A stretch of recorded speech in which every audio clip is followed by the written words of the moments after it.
What is up, everybody? Welcome to your Thursday night treat. Grab you something cold to drink, kick your shoes off. Let's go. It's time for Doc Talk.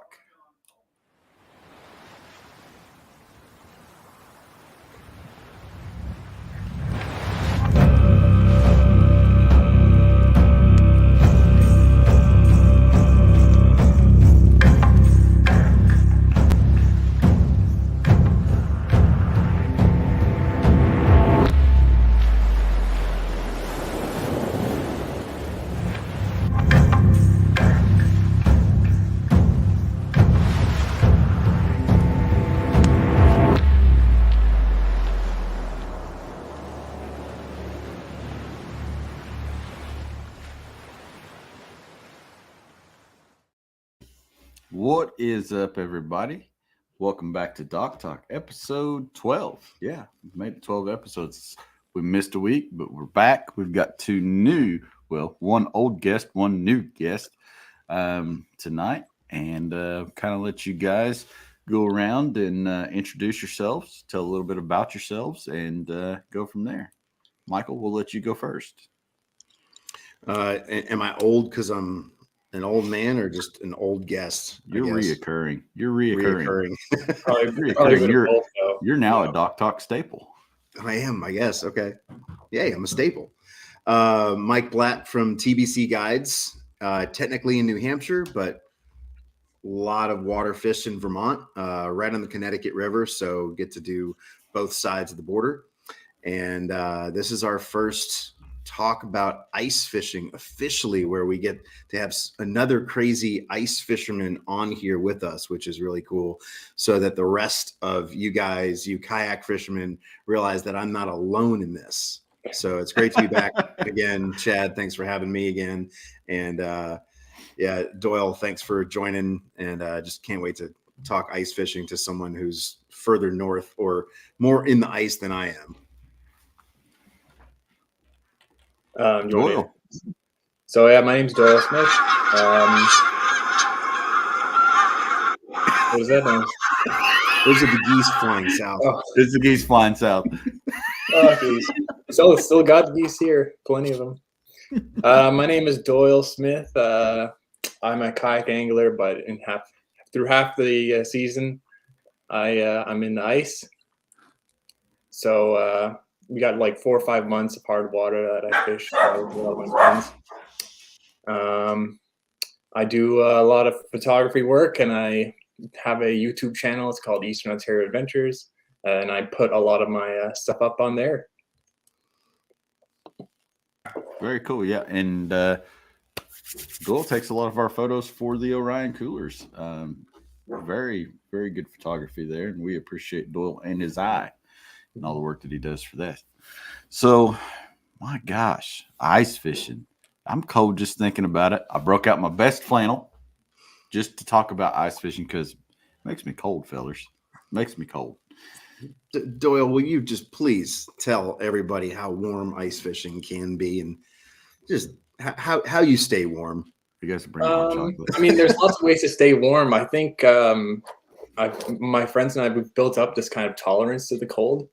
And it's something that we kind of train up towards, like starting in December, I'll still walk my dog out in slides and walk without gloves and stuff like that, just wearing little clothes as possible. You got to build up that tolerance because typically we're out there in like -20 and, you're not wearing a jacket, gloves off, dealing with the fish.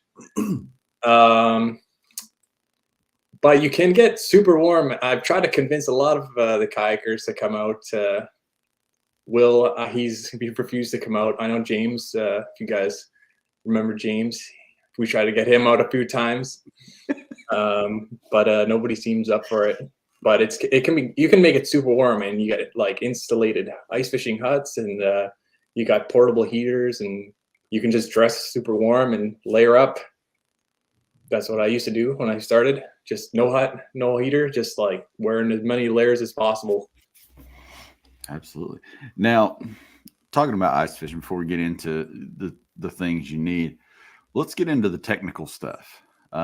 We've all been on the lake. We've all, seen fish finders, done the different things, map study. What do you guys do, like, to locate these dudes? I mean, because you can't really just run around and scan. I mean, without drilling a bunch of holes in the ice, seems counterintuitive. Um, so, how much time do you spend pre-ice using a graph, locating these fish to try to pinpoint them for their winter holes as they move that way? So you just have to know kind of the behaviors of fish in that temperature. This water can be 32.1 degrees. It can be 33 degrees, just depending on, if there's any current underneath that ice, how much ice cover there is. But typically, if you are fishing around a solid green weed line in late October, early November, and then all of a sudden that ice freezes, those fish are going to start coming up from the depths to right where the break is. And then generally right outside of a weed line is where they will sit and ready for ambush of anything smaller than they are. And so if you know where those weed lines are as a regular fisherman or kayak fisherman, and that body of water freezes, go drill some holes in front of that weed line. And 9 times out of 10, you're taking that drill and you're drilling down in 5 feet, 7 feet of water, but those weed columns come almost to the surface. So you start pulling out weeds when you're drilling, that's a good sign. You just move further and further, and it's not about graphing it. It's just kind of, it's why we take that many fishing rods and that many tip ups and set up that many holes, because the fish might be here, the fish might be there, the fish might be there. So it's not an exact science. Some people do have their fishing holes where there will always be a fish, but it just depends on the body of water you're on. Yeah, I would totally agree with that. And I agree with Tyler said in the comments there. He said structure is king. So, I mean, fishing a lot of rocky points or any like down logs or weed beds are a great thing, depending on what you're trying to fish for too. All fish aren't going to be in the same places or same depths. Typically at the beginning of the year, we do find pretty much everything relating to those weed lines, but at least here, a lot of the panfish and the walleye, they tend to get deeper and deeper as the season goes on. Water temperatures change and the weeds do slowly die, so the fish are still moving around. But if you want to hammer like some pike or whatever, definitely stick around in the weeds and you can go through tons of pike, panfish, whatever. Cool. Very cool. Now, what all species are you guys tackling in your areas during the ice season? Whatever we can get. It's kind of whatever you're feeling on the day. However, I don't know how the seasons work there, but we have like the province. I live in Canada, so I live in Ontario. The province is split up into several different like zones of fishing, and different species of fish. You can only catch certain species of fish at certain points in the year, right? So in the zone that I'm in, I can't fish for a rainbow trout or brook trout or lake trout until January 1st. Same in Vermont. Like I can't after March 31st. I can't fish for pike and walleye. I have to switch off to like panfish. There's some species that are open all year round, like perch or catfish or whatever. But yeah, it really depends. So up until January 1st, it's usually panfish, pike, walleye. Then for the first 2 weeks of January, there's a lot of stocked lakes around that get stocked in the late fall. And then you really want to be out there that first week of January or the first 2 weeks of January, because those lakes get hit hard and people just get there, they pull out all the fish, they keep them all, fry them up. So if you want to catch them, you got to get there early in the season. And then it gets pretty tough to do any trout fishing after that, unless you want to go on some crazy adventures and walk for 2 hours into the woods, typically. Sounds cold, gentlemen. It sounds cold. I'm going to jump back to that cold, because there's, so taking people ice fishing for their first time is 9 times out of 10, it's their first time. up here. And we have people who are skiing up here for a week in Vermont, New Hampshire, and they want to do something different. They find me on Google or on Airbnb experiences. Like, oh, I've always wanted to try this. And I had one cancellation last year. This lady called me up and she said, so I didn't realize it would be cold. And I said, well, I mean, the term ice fishing, it's in the title of the activity. There's ice. And it was 28 degrees. The sun was shining. There was no wind. But the thing that people don't realize, if you've never been skiing, you have to know you have to put sunscreen on when you go skiing. All of those little flakes of snow are little tiny mirrors. Mm-hmm. And if you've ever been out on the water on a cloudy day or under a shade, you know that the sun reflects off the water. Well, it reflects off the snow as well. And when you're out there and it's 25 degrees, 30 degrees, it is warm. And you're in maybe your ski clothing, let alone ice fishing clothing. And if you're walking around and trudging through any kind of fresh snow, any slush, I mean, you're burning calories. And in some of the shallower lakes that I go to, if you don't get to your tip up in time when the flag goes up, that fish only had one way to go in 5 feet of water, and that's that way. And so you have to run to your flag. There were days last year, I was checking my step counter on my iPhone. I was running a 5K, fishing 4 hours. Wow. And it was toasty. But back to those species, the pike are always great. I was very happy with myself this year. I caught my largest pike in open water that I've ever seen. And this lake, the only large pike I've gotten, and the river where I am, have been through the ice. For some reason, the largest pike that you can land in the nation is under the ice. They move a little bit slower. They're more attracted to certain styles of bait. And there's certain laws with certain numbers of hooks from state to state, country to country. But I mean, some of these fish are 50, 60 inches long, weighing 25 pounds. And it's really cool. It sucks when the hole is not big enough to pull them out and you have to get the hook out of their mouth. But when that fish squeezes just enough out of that hole, and you see how long it is and how big that is and can barely hold it up, it's worth being out there in the cold. Yeah, I can't agree more. Like a lot of the fish that I've either caught or some of my friends have caught, we fish a lot on ice that's borderline not even safe to fish on it. And I know I wrote an article a while back about catching walleye for first ice, and a lot of those really apply to any predatory fish. And for whatever reason, in that early ice season, they're super aggressive.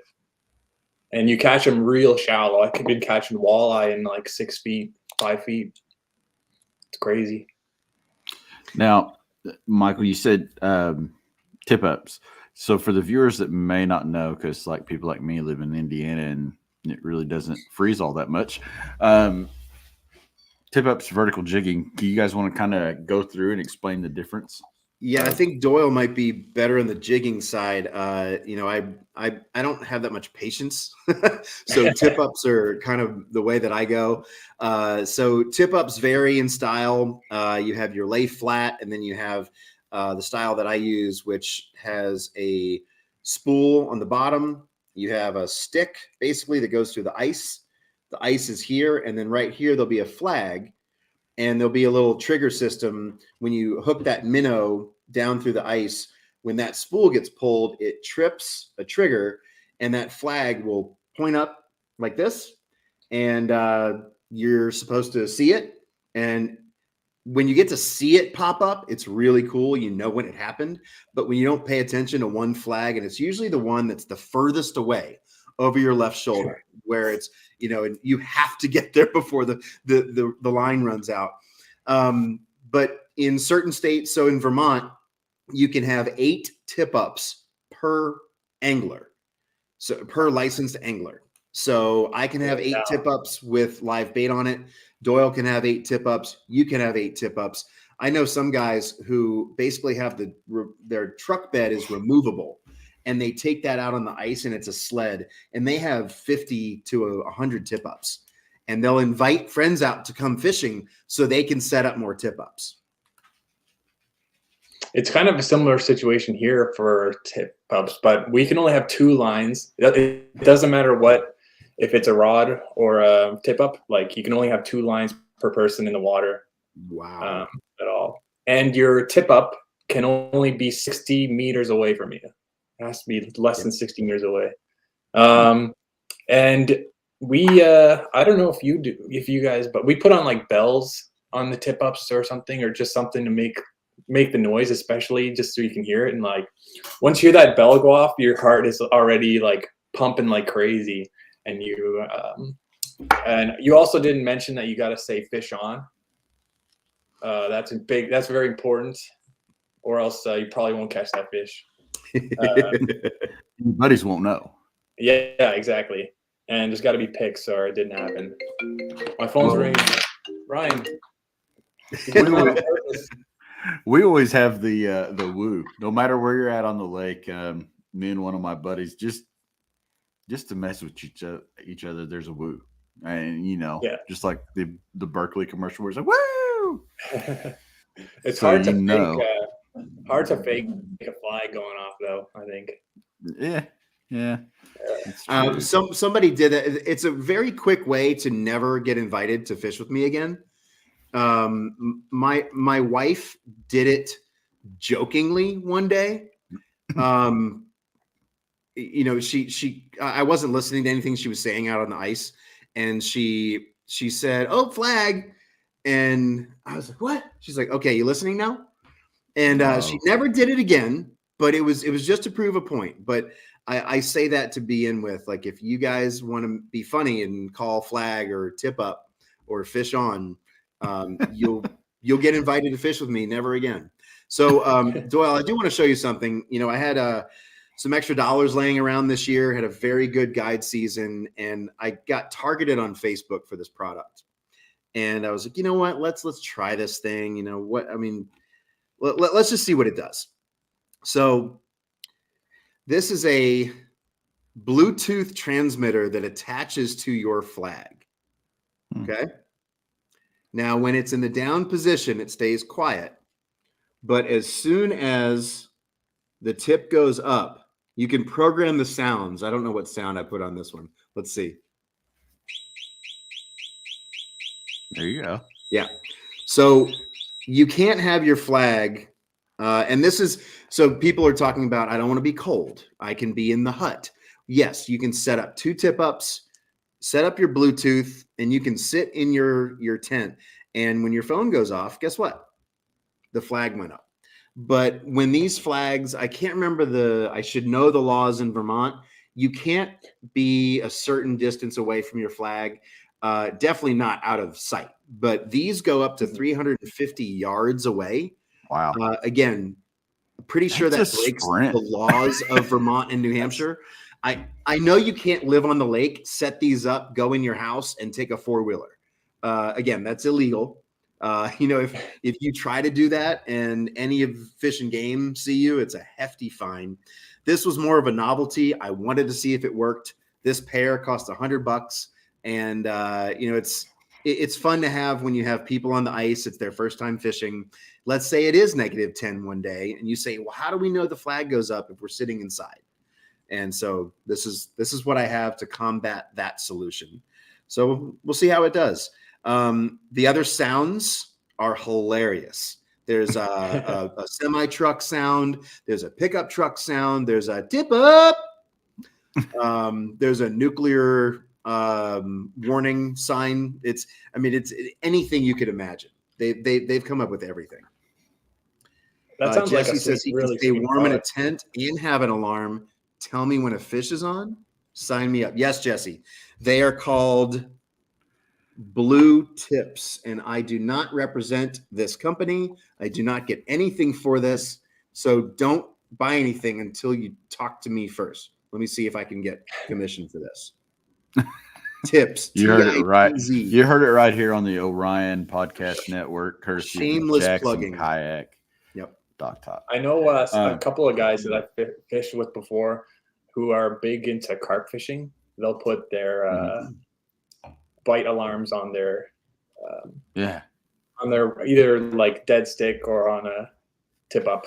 And it's pretty sweet. Oftentimes, though, I would say that my phone more often than not dies when I'm fishing, ice fishing.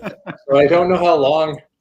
I don't know how long that would last for us. You're gonna have to quit calling all them ladies out on the water, Doyle. Yeah, right. Yeah, well, you know me. There is a product you can get that keeps your phone warm nowadays. So if your phone does die from being cold, there are things that you can get. Panther Vision's got those fancy dancy portable hot hands now, which are sweet, rechargeable. Everybody needs those. I need those. Just for I don't know. You guys are bringing you guys are bringing a lot of tech into it. All this stuff costs money. I think that brings up a really good point, Doyle. There's a lot of people in the kayak fishing world, especially in tournaments, who are going live. They're going 360, and there are ice adapter kits to all of these systems now. I'm curious, have you used one? Do you know people that use them? I've never used a live scope, but I've seen a lot of people using live scope, and I don't know. I don't know how to feel about it. I would have mixed feelings about it, but the main reason, I don't have a reason to not like it other than the fact that I don't have one. Right. I think maybe if I owned one, I'd be on the other side of the fence. I don't know if there's anything as making it too easy to catch fish. I think that's a lot of people's argument. You still gotta fool the fish. You still gotta get that fish to bite your line at some point. So I mean, there is a little bit of an advantage having it, and you can kind of tilt it and see structure around and stuff without having to drill more holes. But I mean, if you have silaging, you can still get that information on a fish finder. And either way, when it comes down to it, the fish is not going to eat if he doesn't want to, or if you can't trick him into biting your line. So even if you can see, you can see the size of the fish and every detail of the fish that you want. But there is an interesting.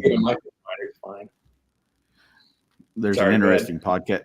There's an interesting podcast that just come out a few days ago. The Village podcast with Chris and Trey Zaldane of Bassmaster with Tom Hungerford, and they're talking about a study on the live scope and how the fish react to it. They went out on a specific lake, went around, looked for these fish that were marked, and then hit them with the live scope because they knew where they were at. So they was able to go out there, hit them with the live scope, and see how they reacted. And it's pretty interesting. So if anybody's looking for something to watch on that pretty fascinating little podcast to check out. So highly recommend it. I'm not going to tell you what happens because that just ruin your whole podcast experience. And I will, shout out to Trait Zaldane for jumping on the bandwagon with Eagle Claw and getting that fishing rod that she made by a woman for women. I have 3 of them. My daughter has one. Her biggest smallmouth bass was caught on Trait Zaldane's rod. I love that. It's a perfect walleye rod. If you look at it, Doyle, it is made for walleye fishing, but is killer for 2 to 3 pound smallmouth bass for young anglers. It's a perfect bend. And I love it. I really love what she does. I love what both of them do. Now, as far as shanties and stuff like that go, I know you guys talk a little bit about that, the pop-ups and the different things. And I believe you both use the pop-up style. Any plans on building the super shanty? I prefer, personally for me, because for permanent or big ones, generally you can't move it around, right? Right. So, and I don't really ever fish the same body of water that often. I like to travel. I like to go around and see where the fish are and move to where the fish are. And it's a lot harder to do that with a permanent hut. And here you have to register your permanent hut. You can only have it on the ice like a certain amount of months, like within different zones. So if I was fishing the Ottawa River, you know, you legally can only have your hut on the ice from January 1st to March 31st. But if you're fishing in the southern zone, you can only have it from January 1st to February 28th or whatever. But it would be nice to have once in a while. And maybe it would, for me anyways, I would benefit more from renting someone else's big, nice hut for a night or two than having and building my own, just because I move around so much. Right. That makes sense. And there's the first time I went ice fishing, this guy had two shanties. He had the decoy shanty that he set up between his and another guy's so that nobody else would come ice fish at this one spot. Oh yeah. We'll get into etiquette later on. But you know, once you have that freeze and thaw, if you have any warming period in the, like last year in February, we had a significant rain event up here. 45 degrees, rain, broke ice dams. I mean, it was brutal, but everything refroze. But when you have everything getting wet, refreezing, you can't move that until everything thaws, and you run the risk of it, you know, basically thawing into that body of water. Right. So if you have these beautiful trailers I see for sale every day on this one Facebook page, you know, for $50,000, $10,000, you know, these great camper style RV trailers with basically holes cut in the floor. They're really cool looking. My wife wants one of the sleds, like looks like Santa's sleigh. Oh yeah, yeah. Like it has a wood stove in it. That's what she wants. And there's a guy on a lake close to me here, Lake Maury, who has one. It's red, it's silver, and he looks like Santa. It's really cool. But he doesn't have any holes cut in the floor. He just uses it to sit, warm up, set his tip ups, and he just looks out his window, you know, to see when they go up. But they're really cool. There are there's a really cool spot in the Adirondacks, Battlefish Charters in New York. Yep. One of the Jackson team outfits as well. He has an ice village. He has 3 or 4 tents, I think, bought a couple of them, and a couple were gifted to him as well, but he ends up connecting all of them, and you can do overnights out there. And it's really cool. That would be something I'd want to do, you know, and those 10-person tents are $1,000. Oh yeah. So you get a couple of those, put them out there. I see a bunch of people spending the night out there. The whole sleeping on the pillow with your rod under your pillow like this, you know, and getting woken up by your fishing rod. I don't know. I dropped my phone from the bed to the floor. I can only imagine what's going to happen if there's a hole, you know, in a 30-foot deep pocket of a lake. I just don't trust myself. Speaking on the ice, like there's a couple of ice fishing communities around where I live where it's almost like driving downtown, you know, they'll have a road plowed down the middle, and then they've got 40 or 50 permanent huts, and they're all just side by side. But for them, it's not as much about the ice fishing and catching fish. It's more about like the build of community. I don't know how much fish they're catching. I've never gone over there, but it's more about just like a community and kind of hanging out. And speaking on the hubs getting stuck, there's a lot of people, like it's super common, even if it snows 30 centimeters or 12 inches. We can do the conversion. So many trucks get stuck, and people's just ice huts get stuck in the snow. It's brutal, and it's very fun for me to watch. It's kind of like launching the boats in the summer. Yeah. Well, and there's a lot of people who rely during the winter on salvage. Mhm. There's some guys I know that work in the rescue squad in town, and their winter job is they work tow trucks and salvage vehicles. And Lake Winnipesaukee in New Hampshire, you can have 24 inches of ice. You can drive onto it with a full size 2500 series truck. And then 3 feet over can be 2 inches deep, 2 inches thick. And when these in Lake Winnipesaukee, I mean, there are places where it's 120 feet deep. Yeah. And these cars go for a ride. Now, people are like, oh, okay, we'll claim it on insurance. You know, we lost the car. Guess what? It is illegal to leave a vehicle. It's vehicle abandonment. Yep. And you get fines, tickets until that thing gets out of there. So you have to get a tow truck out there, some kind of salvage vessel. And I think in one weekend we had 3 or 4 vehicles that were brought up to the top, and they're full of mud. You know, it's not like you can save these. But this is the livelihood of some people throughout the winter. You know, if there's no ice, there's no business for them throughout the winter. And unfortunately, somebody might have to lose a vehicle. But like Doyle said, there's a community. Somebody sells bait. Somebody sells firewood. Somebody, you know, makes the best cup of hot cocoa around. Or somebody has been working on a certain mash all summer long and makes the best questionably legal liquor in town. Most generally, yeah. What's the one in Minnesota called where they like literally? It's a tournament, is what they call it, but it's not really as much as a tournament as it is a large community gathering to partake in adult beverages. What is that called? But I mean, it's like they fill up the whole lake. It's called Tuesday. Yes. Maybe Wednesday. It's today? Saturdays up here. So, how deep is the ice that you guys are drilling now? You guys are really just getting first ice, pretty much, aren't you? 3 inches, or what's that in centimeters? Oh, I don't know. I use inches for the ice. It's but yesterday I was on 4.5 inches roughly. Right. Yes. Yesterday I caught my first ice fish for the season. A couple crappie, a couple panfish, bluegills. But I've been checking ice in tons of spots all week.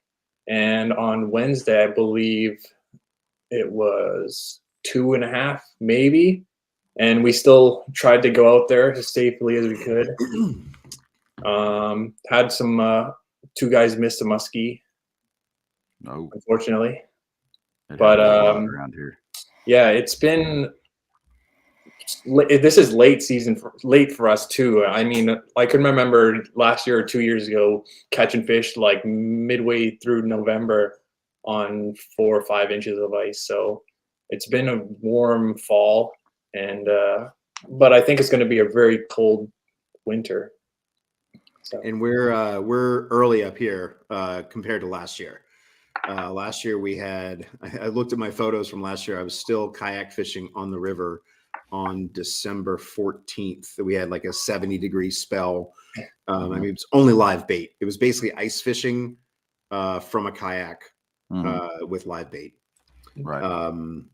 But the places that I found today were 3 inches. Some other spots were like 3.5. I have 10 people coming out fishing with me next week. They called me probably say 2 or 3 weeks ago. I sent them the link to this podcast. So they are probably watching. So now I can be very honest in saying that I was a little afraid I was going to have to give your deposit back or, make up something that we could do together to catch fish. But I prayed very hard for some ice, and it is coming through nicely. I had to move their trip 2 days down the road. So next Thursday instead of Tuesday, because we have some cold nights that are going to add that 1 extra inch of ice. Doyle and I spoke briefly over chat just about, and he has this great chart of safety of ice, which I almost memorized. Yeah. The conversion factor was a little hard, but I was like, you know what? I know what centimeters are. I know how long my skis are. I know how long my sole length is on my boot, which is all measured in millimeters. So there is a safety factor, not just for yourself walking out on ice, but if you're a guide and you're taking people out, you need to know how much weight that ice will take. And Doyle, I would love for you to elaborate on the safe ice that you walk out on. Yeah, that's important.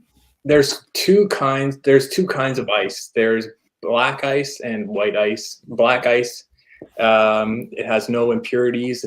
It's much stronger ice, and white ice is kind of ice that's been frozen and melted or mixed with snow or something. It usually has more air pockets in it. It's a lot weaker. As a rule of thumb, generally you should not really go out on less than 4 inches of ice. And if you're going with a snowmobile or an ATV, you want to be on 8 inches or 10 inches. If you're going on an SUV, you want to be out on 14 or something. You definitely need to be smart about it and have experience in cold water situations or in cold situations, and have the proper gear to be ready if there is going to be a breakthrough. I mean, they make float suits, and my friends and I, we all are extremely cautious, and we all wear, we'll go out in life jackets, full winter gear on with life jackets on. Or some of my buddies have like those $600-700 float suits, or those big red suits, and then you have to be knowledgeable about how you are able to get out of the water if you do fall through. And a lot of companies make ice picks that you want to wear all the time. I don't, until that ice is you basically wear them around your neck. It's like you don't. They're like the strings on your hoodie. I don't have any next to me, but basically they are ice picks. And if for some reason you fall through, grabbing on ice is kind of hard. So you just take these two things. I have Rapalas, which have finger grooves in them, so there's no slipping, and you just basically use them if you need to climb out. I've never had to use them. I've never fallen through ice. I don't take trips. I do not take anyone out on the ice if I fear for my own self falling through the ice. Mm-hmm. That's why there's a lot of people that will go out to pockets of rivers and lakes that will look for people that have drilled holes. Mm-hmm. And you go out there like, oh, nobody's fishing, but there's holes drilled close to shore. And right away, okay, that's a test hole. I'm not going to fish that yet. Right. There takes a couple days. So this weekend we have a couple nights that are close to 8 and 9 degrees Fahrenheit, mm-hmm. which is really good ice making weather. Next week we have 2 and 1 degree nights. Yes. And around you want Christmas, those clear skies. Yeah. So, and like Doyle said, black ice or clear ice, if you can see the rocks underneath the ice in 3 to 4 feet of water, that's good ice, especially when it's 3 and 4 inches thick. Yeah. And they make tools to check the ice as well. Like you can get a big heavy bar. It's called a spud bar. And, those things weigh 40 pounds, and if you can get through the ice on one whack, then that ice is probably not safe. So, and the reason that you want to make sure the ice is a certain thickness is because if there's any current or springs under the water, it's not a consistent 4 inches all the way across. So, I've been ice fishing off of current lines where I'm sitting on top of 10 inches of ice and I'm fishing, in 2 inches of ice. So it's something that you have to be really careful for, especially in the early season, because that and snow as well actually will really diminish the quality of the ice. It acts because as an ice insulator. Exactly. So it gets you have insulated. to be really careful. Yeah. So big talk is, like, as far as your ice fishing season goes, how long do you guys really think you'll be out there? And for this season, is it something that just a few months, or are you planning on a long haul for this year? My best fish this past year was March 6th, and that was on the river. We have setbacks on the river or little ponds, areas. I don't fish out in current. I don't go beyond, the river where I am in the Connecticut River. It's dam controlled, and I do check the flow just to see if the ice is going to go up or down where I'm going to fish. But I never go out where I've ever seen current. That's not my thing. And then I got to go to Florida in the middle of March last year, which is a nice little break. Get that fresh sunburn on you. So I came back, there was still ice. I was fishing by April 1st. So the ice was here, then the ice was gone. And then you get to read about the guys who are rescued on Lake Champlain on March 27th. Right. For going out on 18 inches of ice. But guess what? The wind blows out that way. You're going for a ride. Right. Which just happened in Minnesota. There's a lot of spots on Lake Ontario or anywhere with like big current that will just take away. And everyone's seen those TikToks of penguins jumping from ice to ice. Or that same thing. Floating. Yeah, exactly. Like that same thing's going to happen on those big bodies of water and in currents, really. And some big bodies of water will just produce their own current. Yeah. But there's also great things about ice fishing. We've gone on all the safety aspect. So guys, if you don't know what you're doing, ice fishing can be dangerous. If you've never ice fished before, go with a guide or find somebody who likes you enough to take you out. There are bodies of water, especially in the state of Vermont and the state of New Hampshire, that are they're protected. So no boats ever. You can maybe fish from shore. There are town water supplies that are only open to fishing from shore or no fishing at all. But when it freezes, completely legal to fish. So imagine a body of water that isn't fished until January. That's crazy. And there's a place 20 minutes down the road from my house. I took 2 trips there last year. One of the best 2 days of my ice fishing career. It was incredible. And it's the town's water supply for this town in Vermont. And the pike were 40 inches long. The bass were 6.5 pounds. You also have to understand the large and smallmouth bass. These are the heaviest the fish will ever weigh throughout the year. 100%. They fattened up from the fall. They're holding everything in. So when you get to weigh those things on a scale, they are so much fun. And they are actually legal to keep. You can keep them. You can harvest them. You can eat them. A lot of people don't eat bass during the summer months because of everything else they eat on. And some water quality, in the middle of summer is not the best. You don't want to eat fish from that pond. But during the winter months, that water is crystal clear. And there's nothing growing in there. That's the healthiest that fish will ever be. It's the cleanest that meat will ever be. And that's when they say, if you want to eat a largemouth bass or a smallmouth bass, you catch it under the ice. Yeah. Unfortunately for us, there's not a lot of places that you can even target bass in the winter. The season closes, mid-December. I think it closes this Saturday. Interesting. And then it opens up in July next year, I believe. So there's not a big window for catching bass, but the same thing goes for a lot of other species. Walleye are by far, I think, the most targeted for harvesting. Nobody wants to harvest pike for that Y bone. And for the different bodies of water, I think there's a lot of ponds, but you're not supposed to fish them here. There's a lot of no fishing signs, although there are some that you can get away with. But unfortunately, with all the new kind of developments with housing and stuff coming up, a lot of those holding ponds I think they're going to get ruined in the next couple of years. So that's kind of unfortunate. But some of them hold some monster fish, like real giant fish.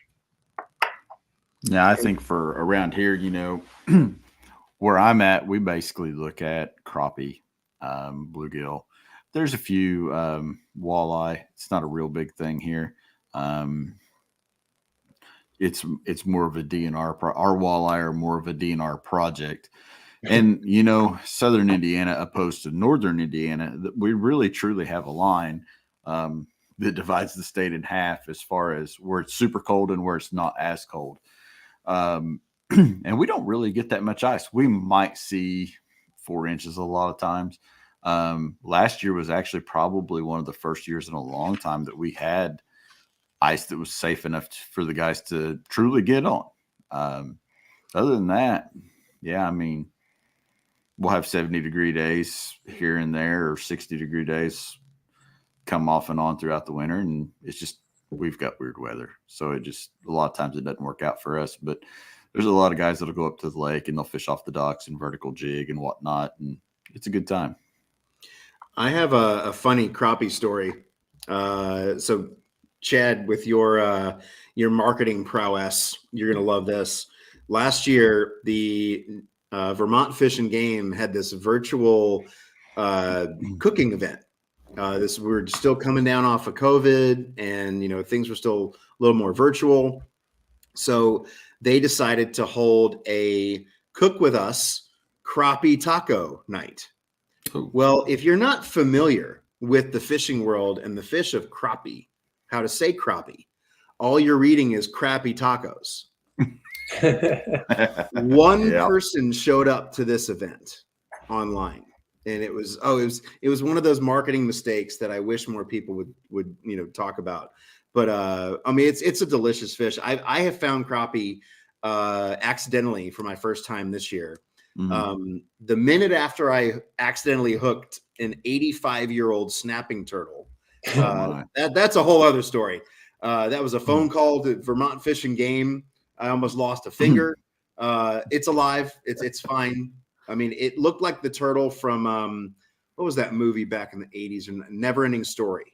That's what that turtle looked like. But 5 minutes after I got that turtle off of my hook, I caught a 12-inch crappie on a chatterbait. I was going for bass. And now that I know there's crappie in there, and then today when I was drilling holes, all these guys had these rods set up. And I was like, what are you guys fishing for in 12 inches of water? We're fishing for crappie. Yeah. And I didn't know there were that many crappie in there. I can't wait to go back. Oh, yeah. And crappie, like you guys are talking about, the bass being the best eating. I mean, crappie, cold weather crappie's some of the finest cuisine in southern Indiana, or anywhere for that matter. To go back to the crappie for a sec, I only caught my first crappie this year. Oh, wow. From my kayak in the summertime at a lake that, again, wasn't even supposed to have crappie in it. So I can't wait to go back to that lake. And it's connected to a series of lakes that I'm assuming now are all going to have crappie. So it's definitely going to be something I'm going to target next year with the boys. And then yesterday when I went ice fishing, that was my second crappie ever. First ice fish of the year was a crappie. That's awesome. And they're fun little fish to catch. For sure. Now that you've pinpointed them, will you be taking Uncle James?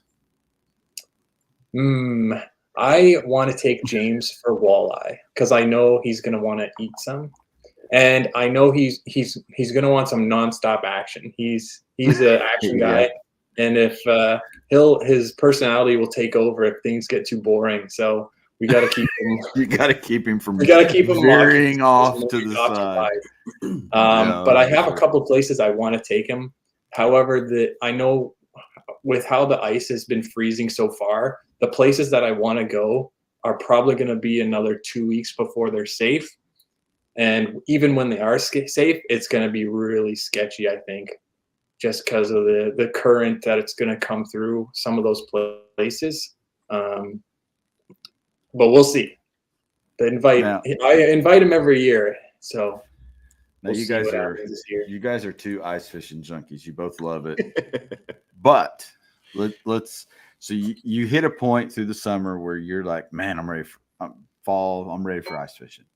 At what point through ice fishing do you say, man, I'm just ready for the warm. I'd like to get back in my kayak and just be free and move around.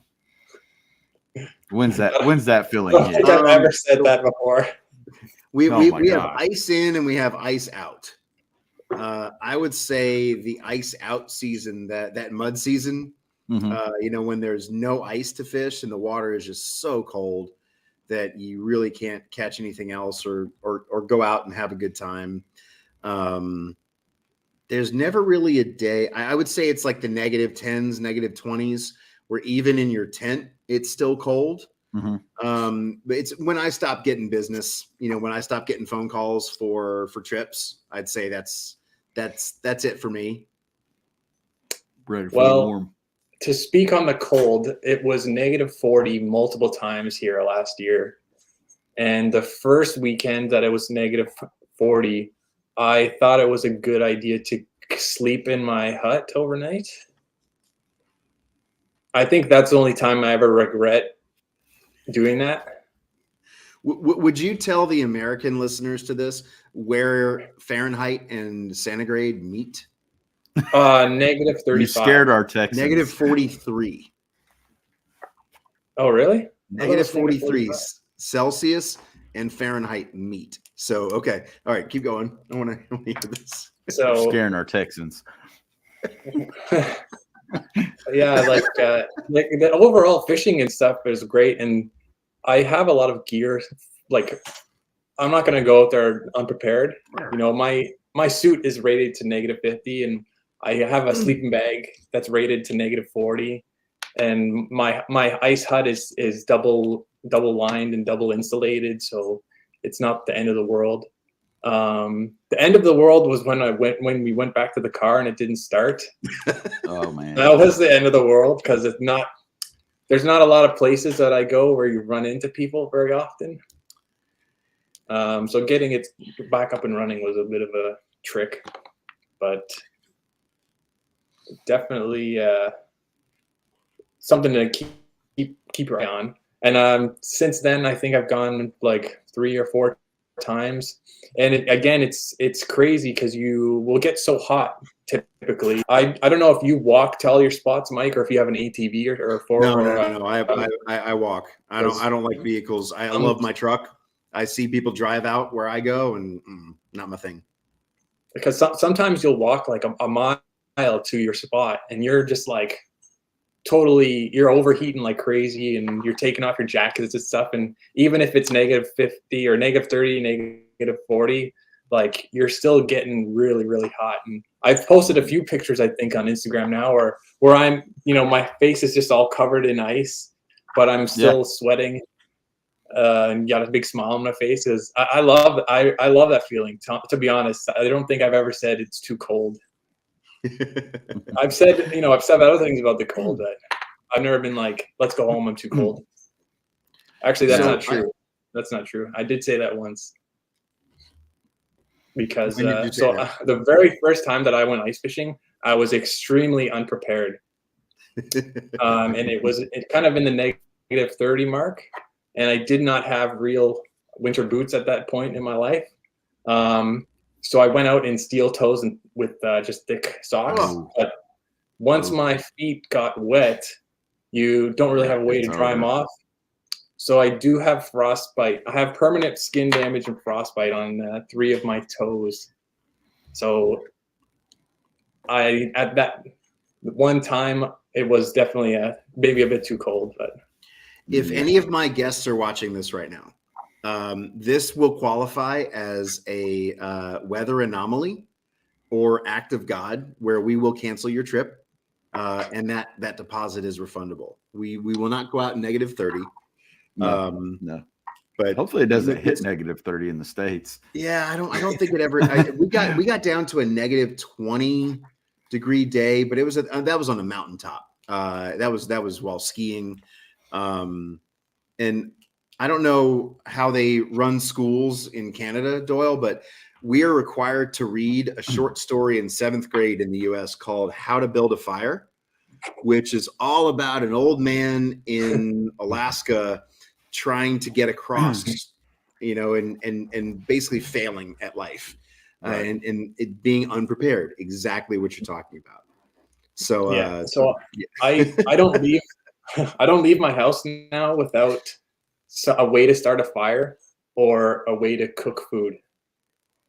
I'll always keep that stuff in my car, and like an emergency first aid kit, which will usually have matches in it or something too.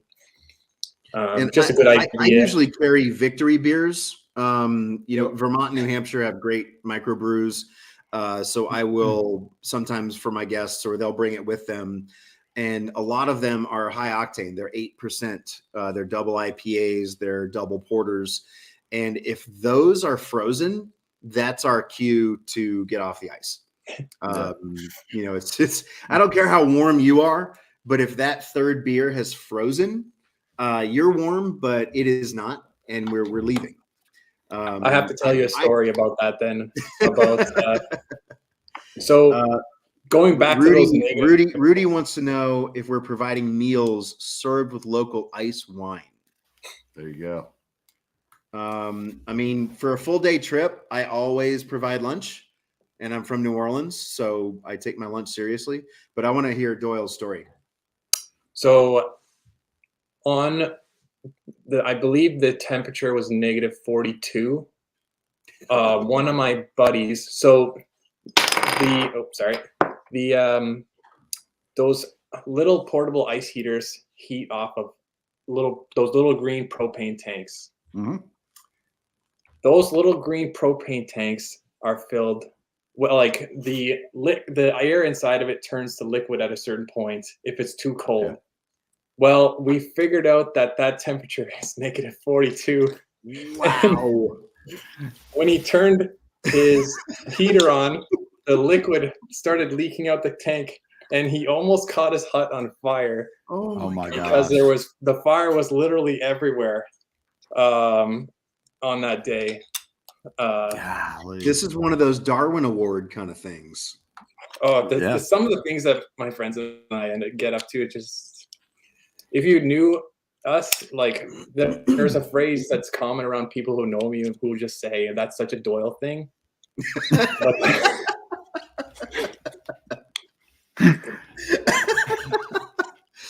Okay. Is that where the okay. We got going. That's the end of the story, really. That's like things only happen to that either to me or in the presence of me.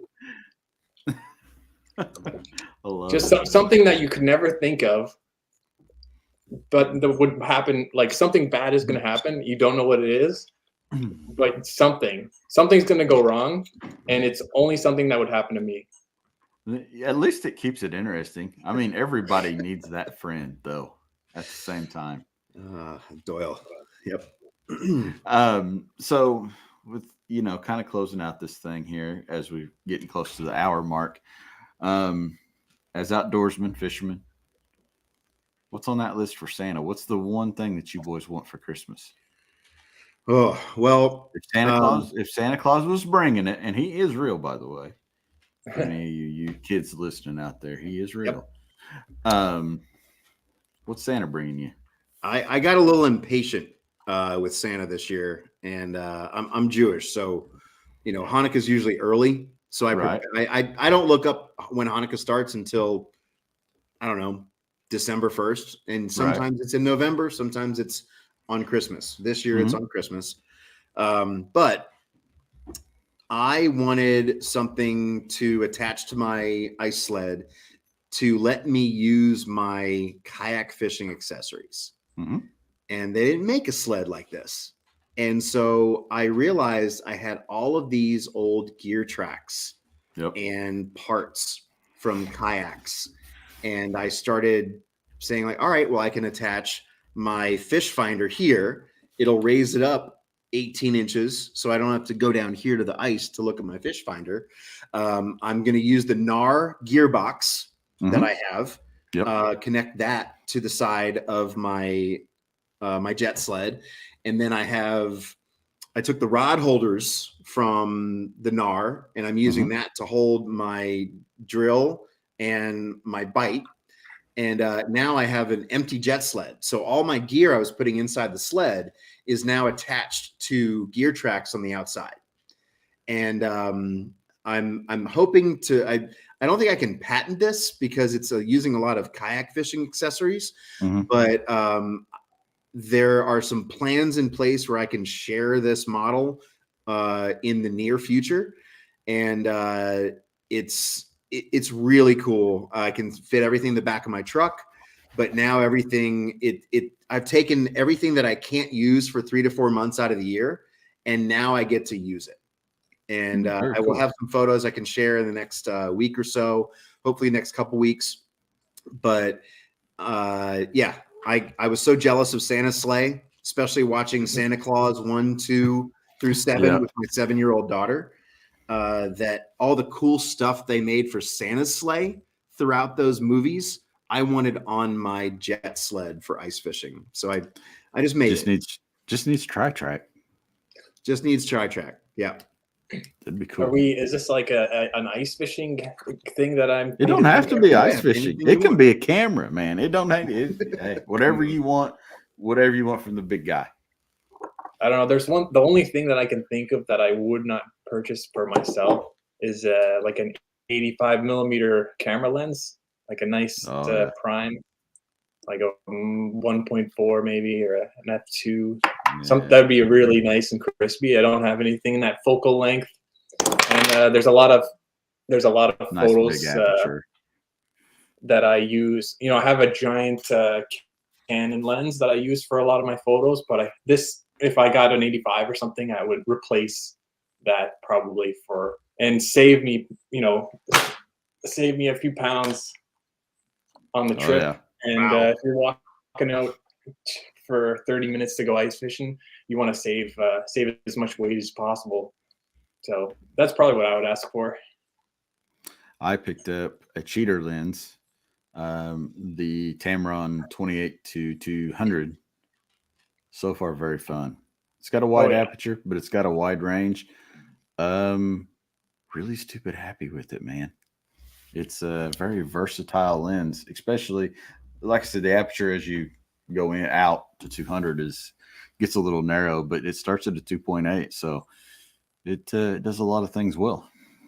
Be worth checking out. Yeah, we can do a whole other podcast on camera gear. That's probably a whole other podcast. We can get. I would love to learn lenses. You guys are just speaking Greek to me right now. Doyle, I'm curious. These places that you walk, are these out into open ice, or are there houses? Are there shorelines? It depends. Some places you'll have to walk down an ATV road to get to a lake. You know, my car's not going to go down an ATV road, especially one covered in snow.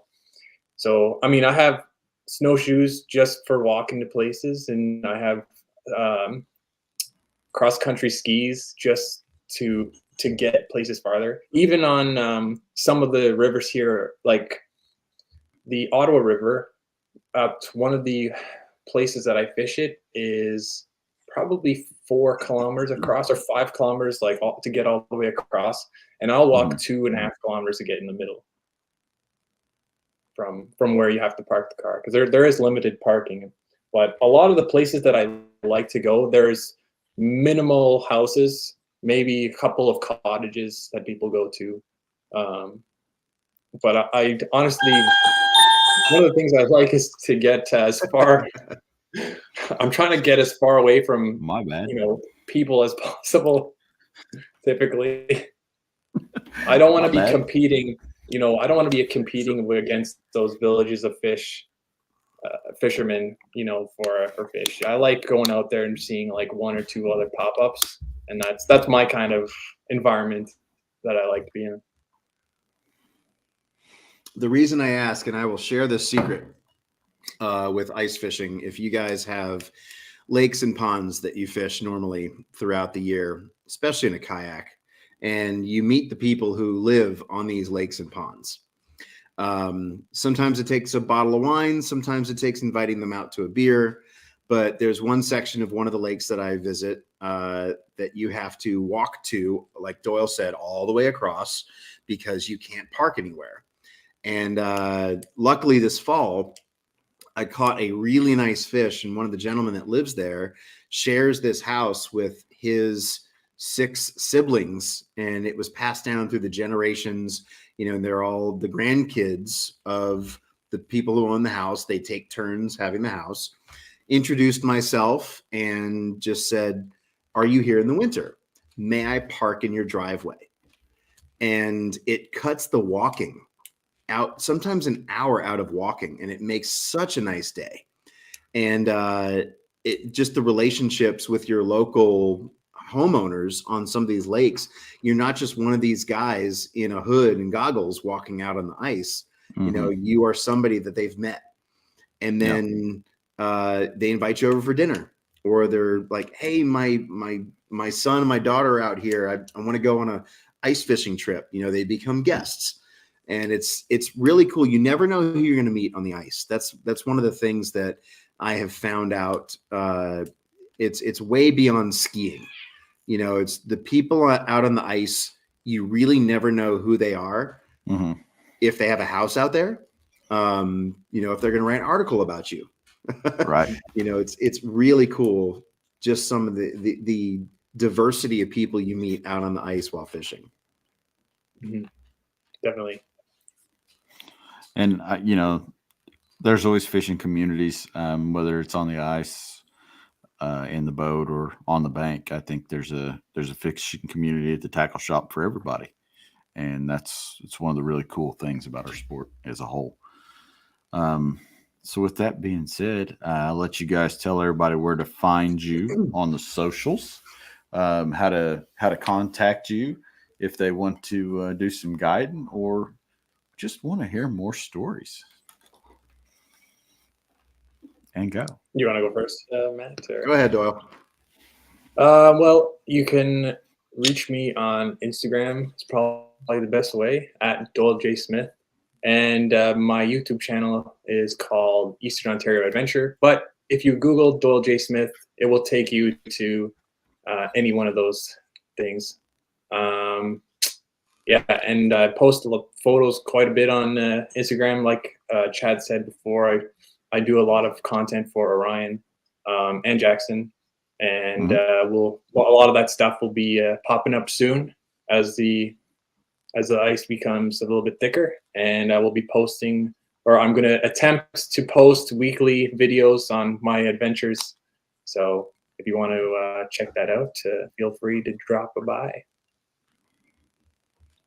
There you go. And if Jackson has anything to say about the quality of any of your photos you are taking, just say, "You know what? I need a new lens." Stop it, Mike. Here's what I want. Mike, mute. Mike, mute. No, I've seen your photos, and I jokingly said something to Jameson and said, "Hey, can I, interview for Team Orion? Like, what do I have to do? Like, take better pictures than this?"